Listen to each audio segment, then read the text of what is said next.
Historical Personalities and Issues, a gallery of African greatness across 5,000 years, compiled and edited by Phillip True, Jr.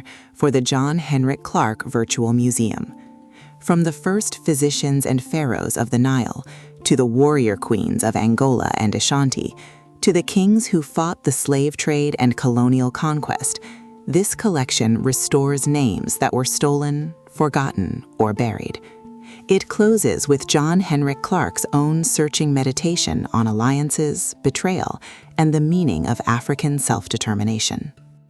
The collection begins with a single foundational claim, conceded in most scholarly circles, that mankind originated in Africa, making the African man the father and the African woman the mother of humanity. Citing Glauger's law and the scholar Sheikh Anta Diop, it argues that the earliest people, evolving under equatorial sun, were necessarily protected by black pigment, melanin. As Diop says, this is not something to be proud of, it is simply a fact. From this cradle, the book insists, flowed the first civilizations, the first sciences, and a lineage of remarkable personalities the world was taught to forget. Part 1. The Nile Valley. From the Twa who migrated the Great River, to the pharaohs and physicians who built a civilization that the world still studies. 2,000 years before Hippocrates was given the title, Imhotep was the true father of medicine. Living in the 3rd dynasty at the court of King Zoser, he was scribe, priest, architect, astronomer, and healer. He diagnosed and treated over 200 diseases, performed surgery, practiced dentistry, and drew medicine from plants. Worshipped as a god for 3,000 years and revered by early Christians as the Prince of Peace, his teachings were absorbed by the Greeks, who then claimed his discoveries as their own. Imhotep, the proverb maker, gave us the saying, "Eat, drink, and be merry, for tomorrow we shall die." Around 1,500 years before Christ, Hatshepsut became, in the words of Egyptologist James Henry Breasted, the first great woman in recorded history. Refusing to merely hold the throne for her young stepson, she donned the sacred pharaoh's clothing and proclaimed herself pharaoh, ruling Egypt for 21 years and sending trading missions as far as Punt and India. Her stepson, Thothmes III, born of a slave woman, became the mightiest conqueror of far antiquity, once attacking an elephant single-handed. Yet unusually merciful for his age, he spared the conquered. After Hatshepsut's mysterious death, he tried and failed to erase her from history. Queen Tiye, a full-blooded African of common birth, ruled beside Amenhotep III with such intellect and power that foreign diplomats appealed directly to her on matters of state. Her son, Akhenaton, the heretic king, was among the most remarkable of all pharaohs. 1,300 years before Christ, he preached a gospel of love and brotherhood. 2,000 years before Muhammad, he taught the doctrine of the one God. 3,000 years before Darwin, he sensed the unity running through all living things. With his beloved wife Nefertiti, he freed Egyptian art from its rigid forms to recreate life in its natural state. Part 2. Kush, Carthage, and the Classical World. African queens, generals, and sages whose lives shaped Ethiopia, the Mediterranean, and the empires of Greece and Rome.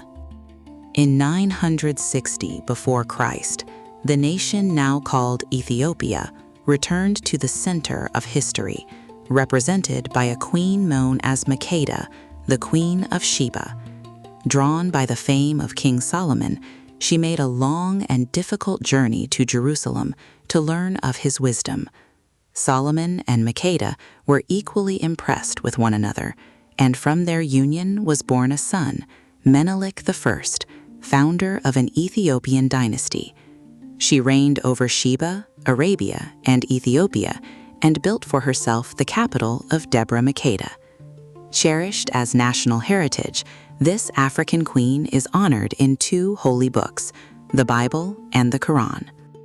Around 715 before Christ, the Ethiopian kings Piankhi and Taharqa marched north to reclaim Egypt, founding the 25th dynasty in an all-out black effort to recapture the land of Menes.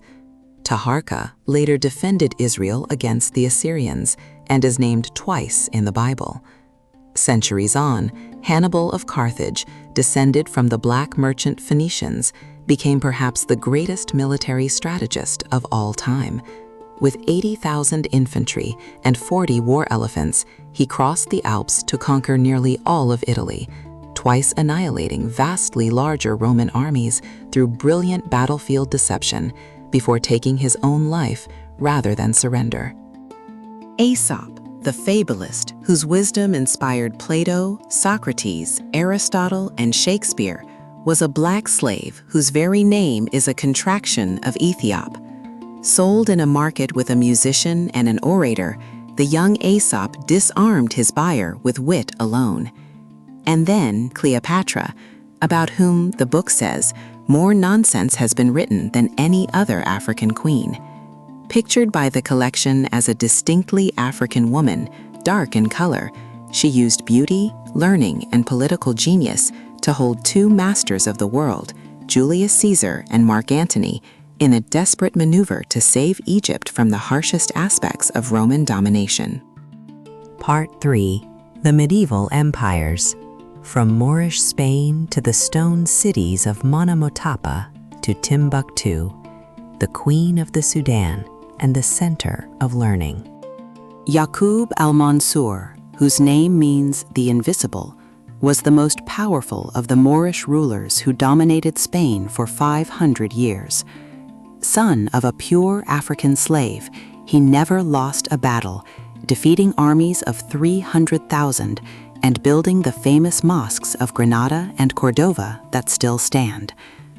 Far to the south, around 1440, King Mutotapa ruled the Monomotapa Empire across what is now Zimbabwe, Mozambique, and the Transvaal.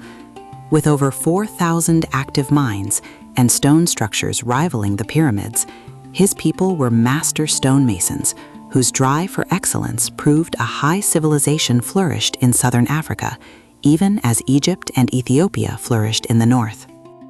Sunni Ali Burr rose from a conscripted common soldier to liberate his Songhay people, ruling his entire kingdom from horseback as he marched from conquest to conquest, building the grandeur of Songhay. After his death, his favored general seized the throne and took the name Askia, the forceful one. Under Askia the Great, the Songhay Empire became one of the richest of its era, and he made Timbuktu, the Mecca of the Sudan, the Queen of the Sudan, one of the world's greatest centers of commerce and learning.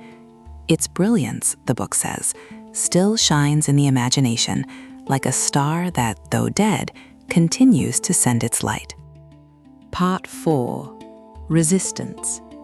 As the slave trade and colonial armies advanced, African queens and kings rose to fight them, from Angola to the Zulu nation to the forests of Ashanti.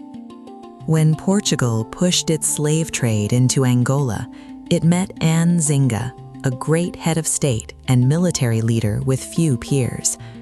Becoming Queen of Ndongo in 1623, she forbade her people to call her queen, preferring king, and led armies in men's clothing, allying with the Dutch and resisting for nearly her whole life.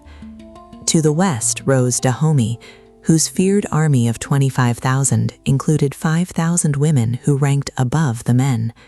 Recruited from the strongest virgins and sworn to chastity, these warriors charged barefoot into thorns and killed maddened bulls with their bare hands, thought, like the men, to be invincible. Chaka, the Black Napoleon, revolutionized Zulu warfare with the short stabbing spear and tight regimental formations, forging a nation of more than 1 million and uniting tribes against colonial rule. His successor, Cetewayo, dealt the British their most crushing defeat ever suffered from black hands at Isandlwana, and when a missionary threatened him with hellfire, he laughed, "My soldiers would put it out."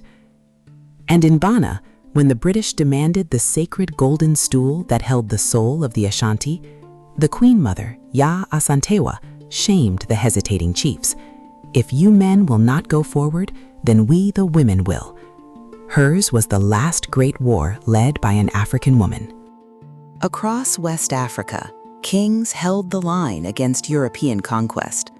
Samori Touré fought the French for over 18 years with such mastery they too called him the Black Napoleon, building an empire of 100,000 square miles before being seized while at prayer. Behanzin, the king shark of Dahomey, was so revered that his saliva was not allowed to touch the ground. He voided his father's treaty and made France pay for the use of its own port before exile to Martinique. And Moulay Ismail, the Moroccan Louis XIV, dreamed of restoring Morocco's ancient glory through a 50-year reign whose dynasty still occupies the throne today. Part 5. The Issue. John Henrik Clarke turns from personalities to a hard lesson drawn across 3,000 years, the price African people have paid for trusting the wrong allies. Here, John Henrik Clarke speaks in his own voice. Politically, he argues, African people have been among the most naive in the world, repeatedly inviting their future conquerors to dinner. Nearly all our relationships with non-African peoples, he says, began with hospitality and ended in betrayal. We created Christianity, then it was used to justify the slave trade. We created Islam, then partners of 1,000 years turned it against us. The Greeks ate Africa's bread for 200 years, then told Alexander how to conquer her. Year after year, Clarke warns, people came into our house and pledged no loyalty, and we let them stay. Clarke's remedy is the essential selfishness of survival. Our first allegiance, he insists, must be to our blackness, our Africanity, and we must make alliances based on self-interest, not sentiment. People in power do not talk of multiracialism, they talk of their laws, and the only way to handle power is to be powerful, to exercise it. Yet, remarkably, he says we can lose our naivete without losing our humanity, something the powerful failed to do.